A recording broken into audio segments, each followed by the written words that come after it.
Good evening, everyone, and welcome to our viewing audience as well as those who are here this evening who got blown in from the parking lot.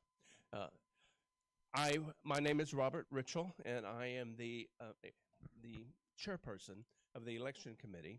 And with me tonight are members of the election committee, Ann Dahlke, Margaret Killeen, and Paul Bickford. And they are, wave your hand so the people can see you, and they're in the back as well. Mary Sinkus is also on that committee, but she was unable to be with us this evening. Before I get to some of the housekeeping duties this evening, I'd like to make sure that I remind you that the people that are assembled here, if you would please either mute or turn off your phones. We always forget, they're kind of with us all the time, and if we're not reminded, sometimes it could surprise us when that is something is wrong and when we don't expect it.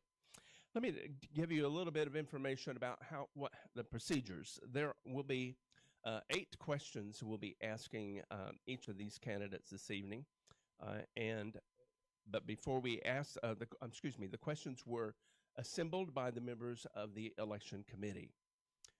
Before we get to the nitty-gritty of asking these questions so that you can hear what their answers are, each candidate will have an opportunity to introduce themselves, and there is a time limit for each of these. For an introduction, there is a 3-minute time limit, and for the answer of each question, there is a 2-minute time limit. And as you might guess, we do have a timekeeper, and they have a countdown mechanism so they can see how much time they have left. Outside of that, I think that's all I need at this point. And so we'll begin with our first candidate, and all candidates will introduce themselves, and then we'll get to the questions. All right. Hi, everybody. Thank you for those attending in person, those attending virtually, and thank you to the election committee for organizing. My name is Kathleen Coughlin, and my husband and I live on Lake Windsor in our forever home with our young twins. I had the unique privilege of growing up in Bella Vista, where I developed a love for our community at an early age. As many of y'all know, there weren't too many kids out here 40 years ago to play with, so my family took full advantage of all the amenities that Bella Vista had to offer. I come from a family of golfers, but I went down the tennis path. My first lesson was at 6 years old, and now decades later, my 6-year-old twins are attending the same tennis lessons and camps with the same coach that I had at 6. My first job was with the POA at the Kingsdale Tennis Pro Shop. I worked there throughout junior high and high school, teaching summer tennis camps while competing in USTA and high school tennis. That experience gave me the opportunity to interact with a lot of members at a young age and learn how much Bella Vista and our amenities meant to them. Since moving back to Bella Vista with my family, I've been actively involved in our community, first on the Recreation Committee as Secretary and Vice Chair, and most recently this past year as Interim Director for the POA Board. These roles have given me valuable insight into our members' feedback and needs. Professionally, I've held multiple executive and senior leadership roles. My role currently is Vice President of Retail Social Commerce for a digital marketing agency.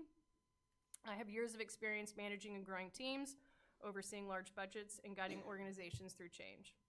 We are growing more rapidly than ever with the changing demographic, and I want us to continue to stay relevant and find new ways to enhance our amenities for all ages, while paying homage to Bella Vista's history and natural beauty. I feel that I bring a unique perspective, one that blends personal experience and a forward-thinking approach.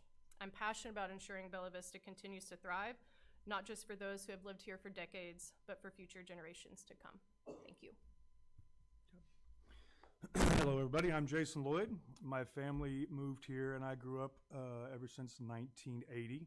I'm a Bella Vista member for many, many years. Past multiple-year chair of the golf committee, a current board member and current chair. I believe in Bella Vista. I believe in its future, and I'm extremely passionate about our membership and our community. I truly love Bella Vista for all its amenities and how each of these amenities enrich our lives. Serving as your board member in the last 3 years has been a pleasure, and I really enjoy giving back to this community. If reelected to your board, I will continue to dedicate myself to transparency, listening, and serving as a voice of the membership. No matter what the interests are here in Bella Vista, I'll do my best to represent those interests, and I'll always have time to listen to your concerns. I believe my board knowledge, my leadership, collaborative skills, financial knowledge will continue to be a great addition to our community and your board. So I hope to get your vote this upcoming election. Thank you.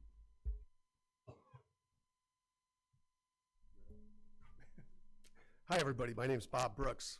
I first bought a lot here in 1992, I believe. And then about 15 years later, I was playing in the golf tournament, the men's championship, and my wife decided that we'd buy a house here. So while I was out playing golf, I came home at 4 o'clock in the afternoon, and she said, "Guess what? We just bought a house." And boy, am I glad that we did. I love this area. It's just beautiful. We have so many amenities here. I'm very proud of the work that I did when I served on the board previously. Really begin the reset of our amenities. And I believe that reset has benefited all of our community. I think I would continue to help in that area. My experience has always been to grow, operate businesses of a variety of different sizes.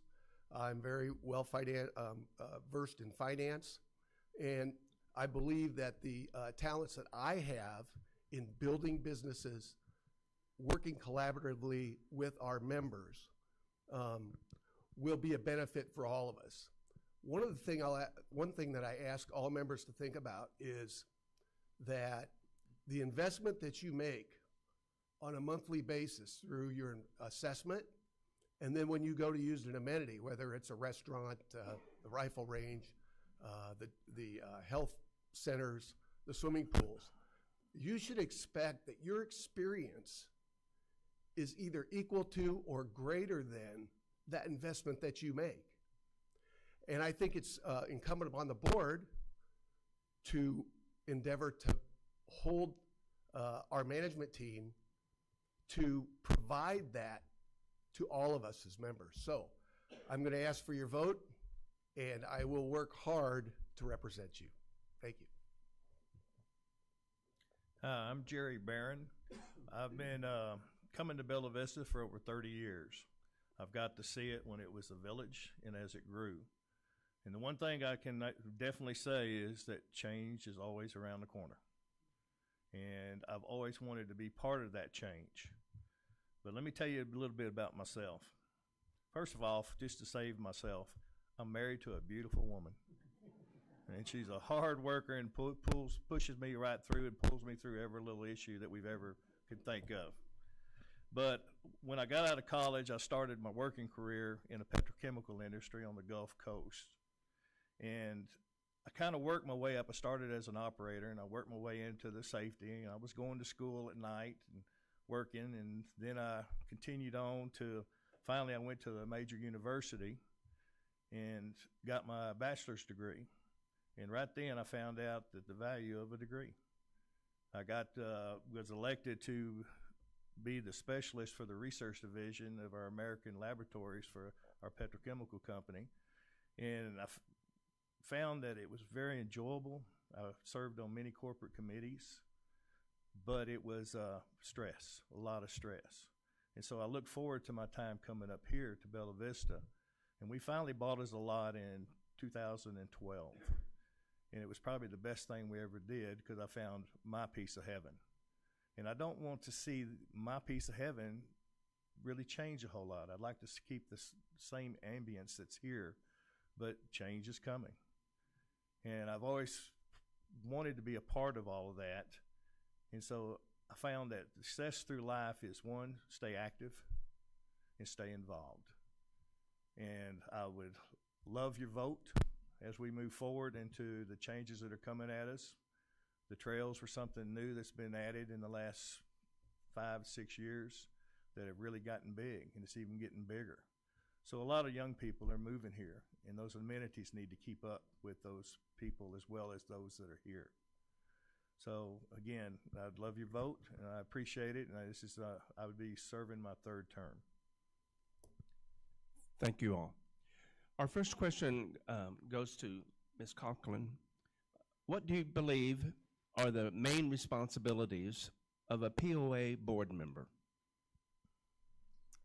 I'm going to fall back on our mission, and that's to enhance the lives of our members, to allow our members to be heard, to have a voice, and to participate. I would love to see our members participate more in the board meetings, attend more board meetings, and provide more feedback. I think also, being fiscally responsible and making financially responsible decisions for our community, and really being here to serve and be a voice for our members, and make decisions on their behalf. I think that is the most important thing, and I think also just serving your community. We all love Bella Vista, and what a better way to serve is to be on the board. Mr. Lloyd? Couldn't have said it better myself, actually. That was very, very well said. What she said. No, I agree with everything Kathleen just said, and like I said in my intro, it's been a pleasure and an honor to serve on the board this last 3 years, and hopefully looking forward to serve again. With kind of what Jerry was talking about with the future and things that are happening and the excitement that's going on, it's very. The board has a big responsibility to make sure that everybody's listened to, and continue the transparency. So that's all. Mr. Brooks?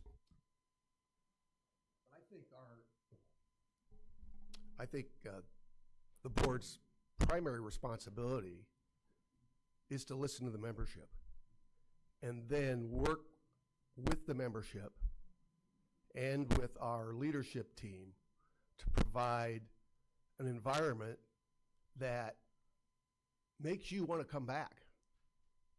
When you go out on a trip, you look forward to coming back. When you go to a restaurant, you look forward to eating. When you go to the healthcare, the gym, you don't worry about stepping over people to use the equipment.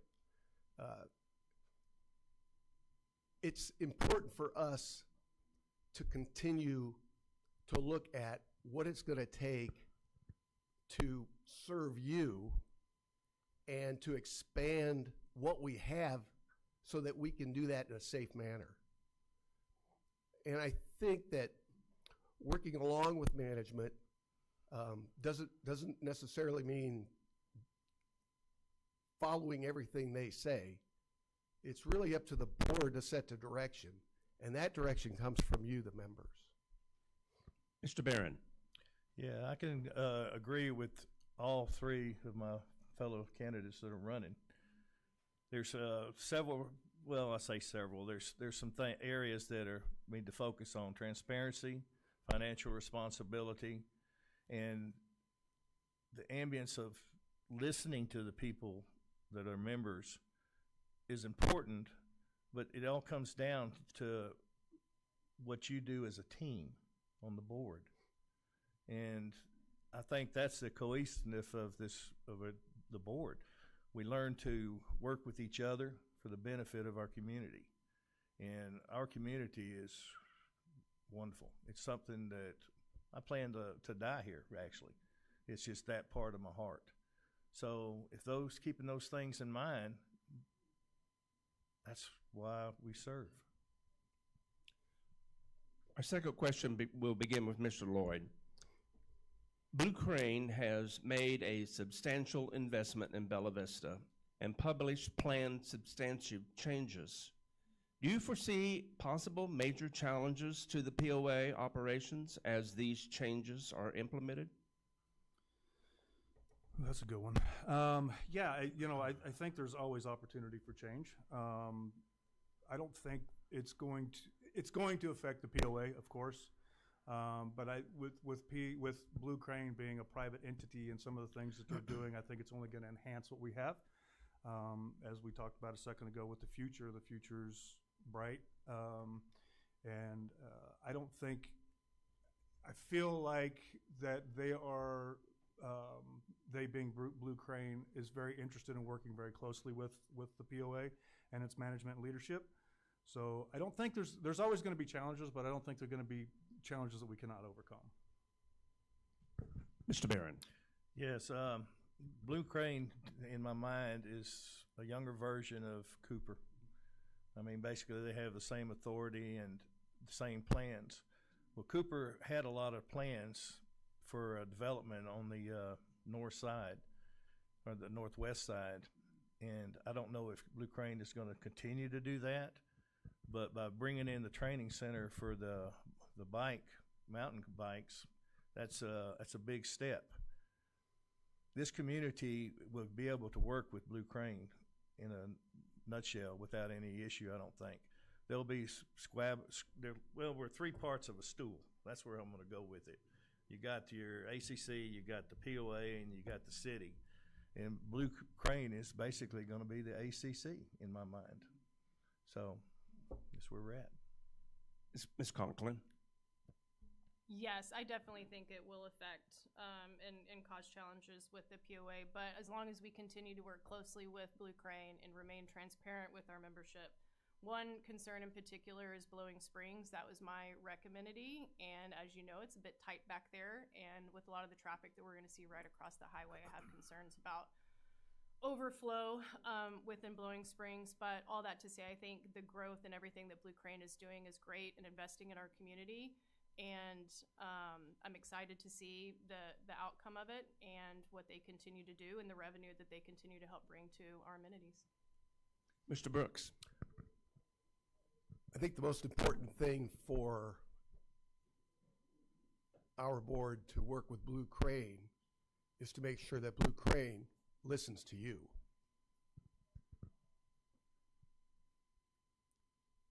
The things that impact your life are very important here, and we want to continue to provide the kind of home that you want. And I'll go back to that during this whole question and answer period. So while there probably will be challenges, I think it's most important that we continue to focus on what you want with Blue Crane and to make sure that they're listening to what you want and that they take that in consideration as they continue their growth process here in Bella Vista. Mr. Brooks, we'll go from last to first on the next question. Each of you has served on the POA board. What do you believe that you may have helped accomplish during your term of office? Well, I think that's pretty easy for me to answer. When I came to Bella Vista, we had dilapidated amenities. We didn't have any restaurants that were operated in a manner that benefited our community. We probably had a challenge with the condition of our golf course. And in bringing the information and the knowledge that I had in building businesses and working within the board structure, we really reset all of our amenities.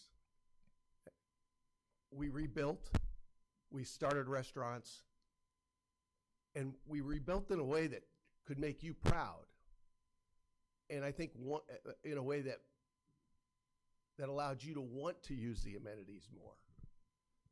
So I was very fortunate to work with a great board of directors, and they took a vision that a number of us had and ran with it, and I'm very proud of where we've come as a community. Ms. Conklin? I think my time on the board, granted it's only been a year, but I do think I provide a unique perspective because I don't want to assume everybody's age, but I would assume that I'm probably the youngest on the board and have the youngest children. So being able to provide feedback and that perspective as we discuss amenities and how we're budgeting and the changes that we want to make, along with our feedback from the membership. Also during our time, I just appreciate being elective and having the opportunity to serve this past year. I think it's exposed me to a lot, and it's been incredibly fun, and it's been a great board to serve with. I saw the remodel proposed for BBRC. I saw it approved and completed, updates to the gun range, which is near completion, BB65 remodel and completion, the Kingsdale Playground, and so on. So we've accomplished a lot in the short amount of time that I've been involved, and I'm excited to see what we do in the future.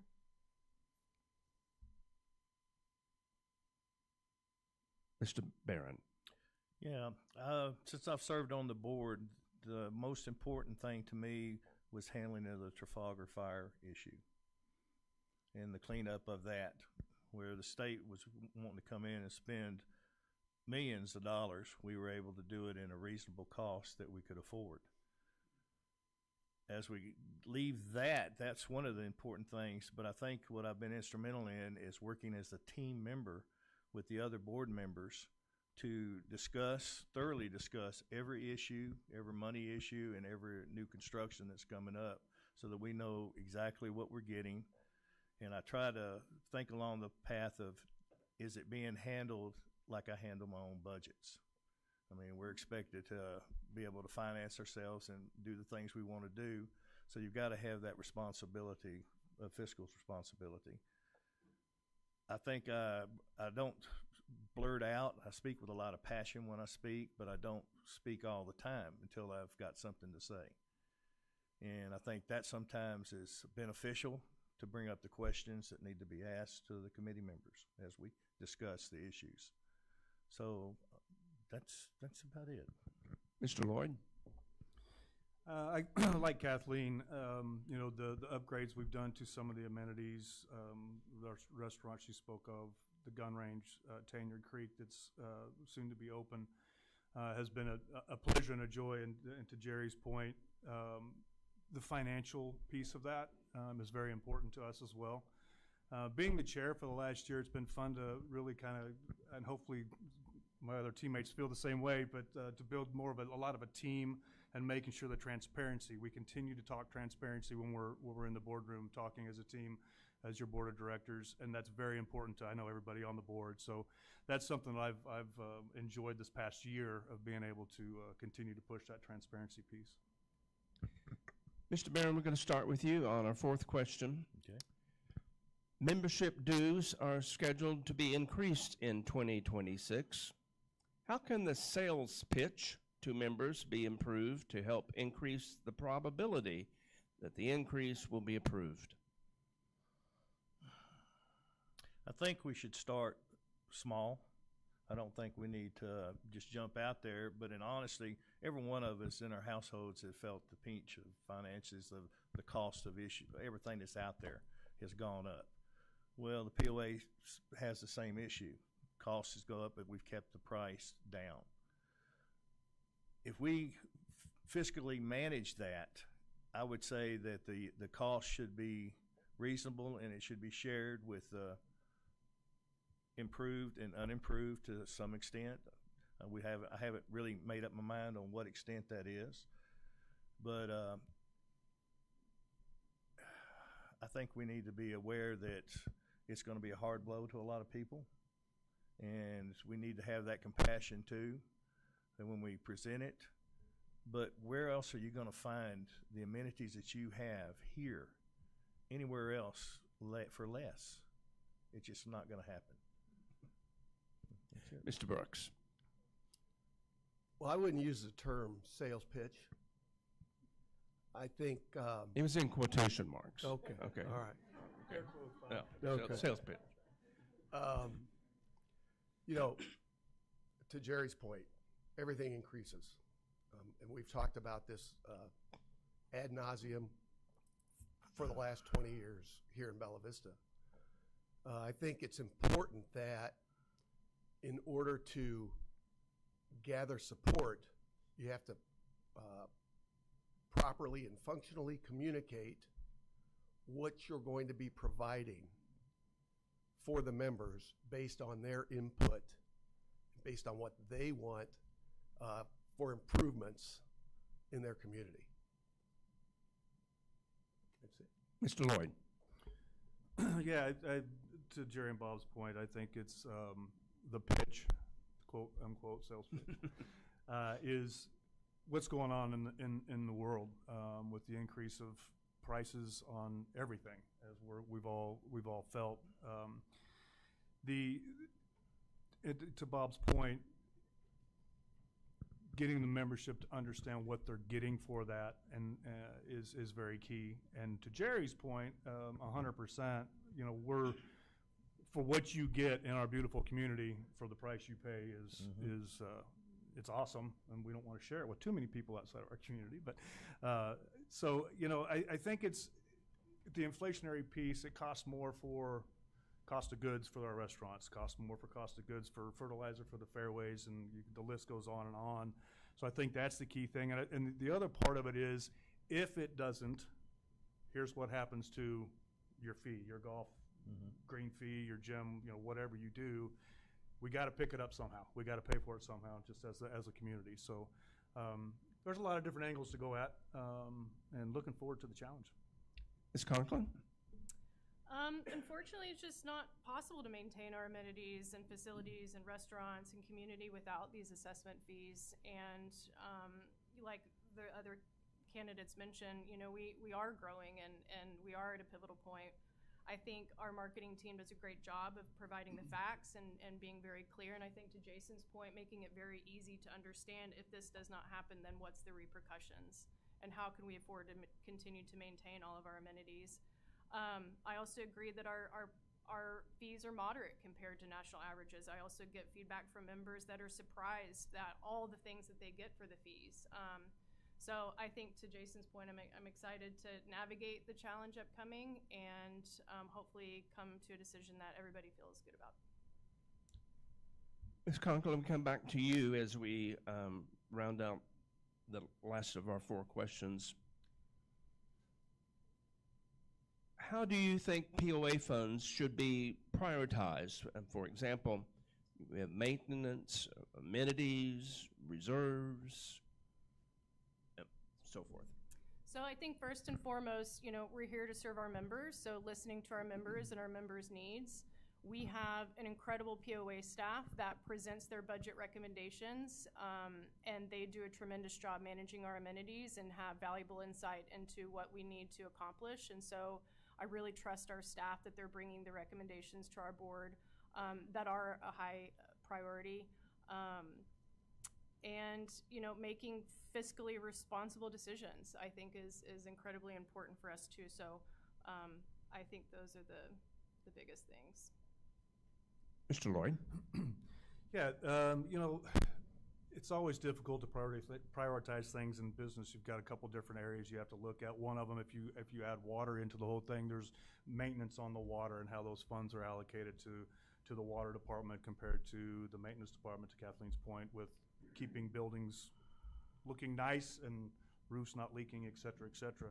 So after you get past that, reserves are very important as well. But after you get past the maintenance piece of it, it's listening to our membership and understanding whether it's pickleball, whether it's golf, whether it's tennis, whatever it is, what the membership says and how we go down and do the checklist and make sure everybody's taken care of as best we can. Mr. Brooks? Well, I'll give you an example. I had a conversation with our new director of grounds, I'll call it Graham, and I posed a question to him. If I could give you anything you wanted for your golf courses, what would it be? And he said, I would like to have new watering systems because our watering systems are antiquated. And if you've ever played golf here, you might see that there's a real dry spot over here and there's a real wet spot over here because we're pouring so much water on both spots. We don't have the setups to water that spot and not this one. So I think that example goes along with everything that happens here in Bella Vista. We have to have our department heads make recommendations. Then we have to come back to you and talk to you about them and get your input. And then from that information, we have to make the decisions that are in the best interests of everybody that is involved in our community. Mr. Barron? Yes, I'm sitting here thinking that probably the most important thing would be the members. The members tell us what they want. We've had, over the years past, we've had letters go out to them with asking them what they wanted to see, and they've sent us their replies, and we've had table groups that have come together to discuss those.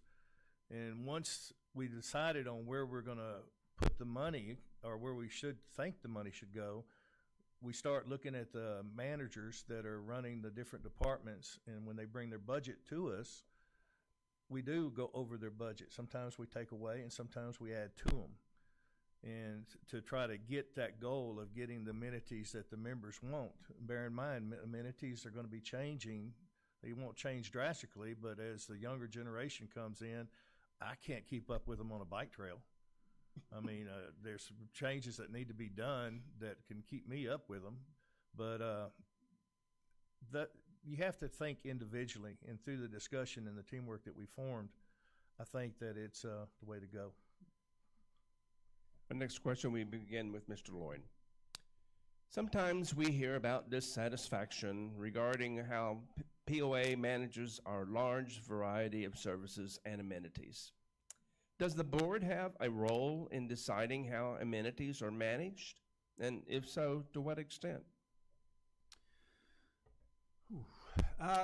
Yes and no. We again, from the financial perspective, that is one of our top priorities as a board. But also as a board, we do not get into the weeds, if you will. You know, Tom is doing a fantastic job, and we let Tom do his job, and he manages from there down. So it's kind of hard to answer, but yes and no. I mean, we do offer suggestions. The financial piece of it, we're ultimately responsible for, which is very important to all of us. And outside of that, it kind of goes to Tom, and he leads his people. So, Mr. Barron. Yeah, to kind of going to mirror what Jason said almost, because we don't really get involved in the day-to-day running of the managers. That's not our responsibility. Our responsibility is to provide the funds and the directions and the help that they need to make the improvements throughout the facilities that we have. Our amenities are second to none. I try to use every one of them I can, and they're still growing. So it's going to be a challenge as we go forward, but we need to be able to prepare them through the dialogue and everything that we've got. Ms. Conklin. I would agree with both Jason and Jerry. You know, we try to not get in the weeds, and we try to let those department heads manage their amenities. And, you know, we trust in Tom to bring us, you know, any dissatisfaction members and voice that to us. And so we're aware of any big issues. But I would love to see more members voice concerns and provide feedback because it is very valuable, and it does help guide us in the decisions that we make. But again, yeah, we try and stay out of the day-to-day operations of it, even though it could be hard sometimes. And Mr. Brooks. I think the board's responsibility is to hold our leadership team, Tom and his group, to provide the service you deserve and the amenities you deserve. And if, as a board member, I hear about complaints or situations, some are going to be justified, some aren't going to be justified. It's my responsibility to bring those to Tom, and it's his responsibility to visit with all parties involved and come up with some kind of a reconciliation. As far as the day-to-day operations, I don't want any part of that. That's not what I'm here for. But it's very important that the board understands their responsibility to hold management accountable for the decisions that they bring to the board.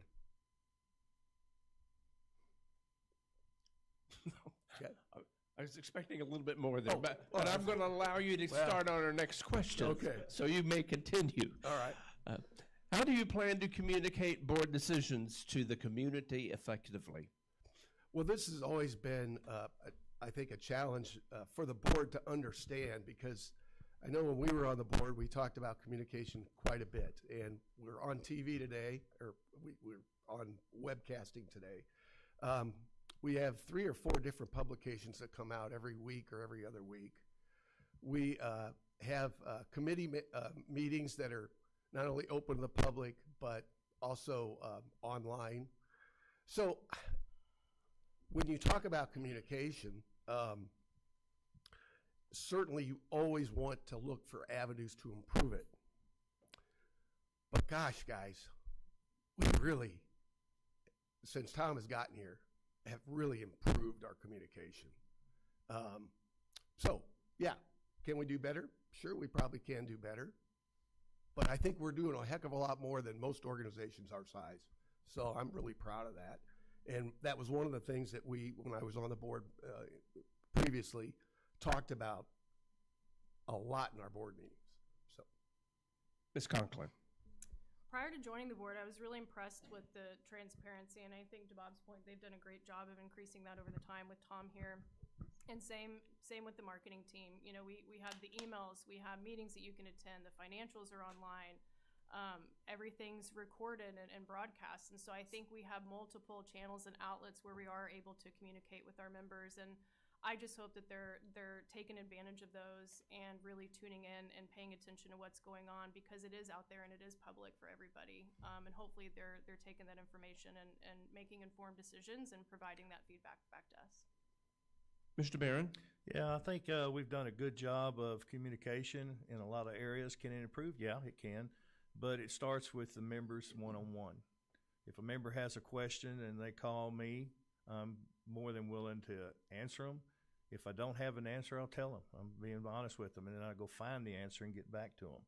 I think that's what our board does. A lot of times when we come across a new thing that we hear about, Tom lets us know about it. We discuss it amongst ourselves on the board, and then we push it out through emails. And I personally, I play a lot of golf with a lot of different groups. I'm always talking about what's going on, if they have any questions. And so that communication is always there. Like I say, it could get better, I guess.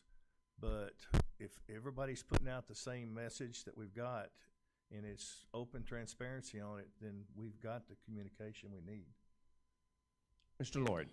Yeah, I second and third of what everybody said up here. I think from an organizational, the size of the organization we are, we have the email blast and all the other things that my fellow candidates have discussed. There's always different ways of doing things, and I think that our marketing team and other leadership within the POA organization are always looking for new ways, easier ways, better ways, and I think we'll continue to do that. And the transparency piece, as we've all said, and I've said multiple times, just continues to get better and better and better. So, For our final question this evening, we began with Mr. Barron. What are the main issues or problems in the next 3 years that you believe the board must address and attempt to resolve? Growth. I think our growth is going to be huge. An example of that would be over in the Highlands, we know that we need a water tower. We don't quite yet know what capacity we need to have, the size-wise that we need to bring in, but as long as we're continuing to grow, we need to plan to have the right amount of amenities for the utilities, I guess would be the word instead of amenities, for our members. There's all kinds of, well, I guess the interaction that we're going to have is the open communication with the members on every aspect of the growth that we're experiencing. Blue Crane's coming in with this training center, and that's going to be huge. And how is that going to affect us? We need to focus on the different questions that come to us to try to solve those issues. Mr. Brooks? Well, when I go to the gyms, and I've gone to all three of the gyms on a regular basis, you know, a lot of times people are walking over each other to work out on the equipment. We've actually outgrown our capacity there when we're busy. When I drive by our pickleball courts, we got 100 people waiting in line to play pickleball in the mornings because we don't have enough space for them. I think what we have to do is look at how much our community is growing, and then what our community wants in the way of amenities, what they're willing to pay for them, and what we can provide in a safe manner for them to be involved with. Mr. Lloyd? that's a good question, and to echo, I see it 4 different things, and I'll dive in a couple of them that they did not. But growth, obviously, Demographic, we are experiencing a change in demographics. Communication, as we spoke about just a second ago, and continue to manage expenses, I think, is going to continue to be a key one, considering, again, what we spoke about earlier with what's going on in the world with inflationary situation that we have, and making sure that we're offering the best at the best cost and prices that we can. So those are to me, those are come top of mind, or those four. Ms. Conklin? I'll agree. Growth, definitely growth. Also changing demographic, like I mentioned, our demographic is dropping. And I would also add education to that, continuing to educate new members that are coming in on, all the benefits of the POA and where they can find information to make informed decisions. I think also working closely with the city, working closely with Blue Crane and our members. I do think growth is natural and something that, being in the region that we are in, becoming accustomed to that. I can be a creature of habit, growing up here and resist that change a bit. I definitely don't like the long drive and the traffic into Bentonville to take my kids to school, but I think it's just part of it, and we'll all, work really closely together to navigate it. Thank you. Tablecloth us along. Want to thank the audience that we have here this evening. This has been very impressive. You've been a very polite audience, and like to thank the viewers at home. Obviously, you are well informed, or you wouldn't be here. But I'm going to mention a couple of dates. The voting begins on April the 14th. April the 14th. Watch your mailbox soon for all of the information that comes out and how to go about voting and so forth. And then the results will be announced at the members' meeting on May 20th. And I'd like to conclude this evening's presentation by asking you to applaud these people who are our candidates.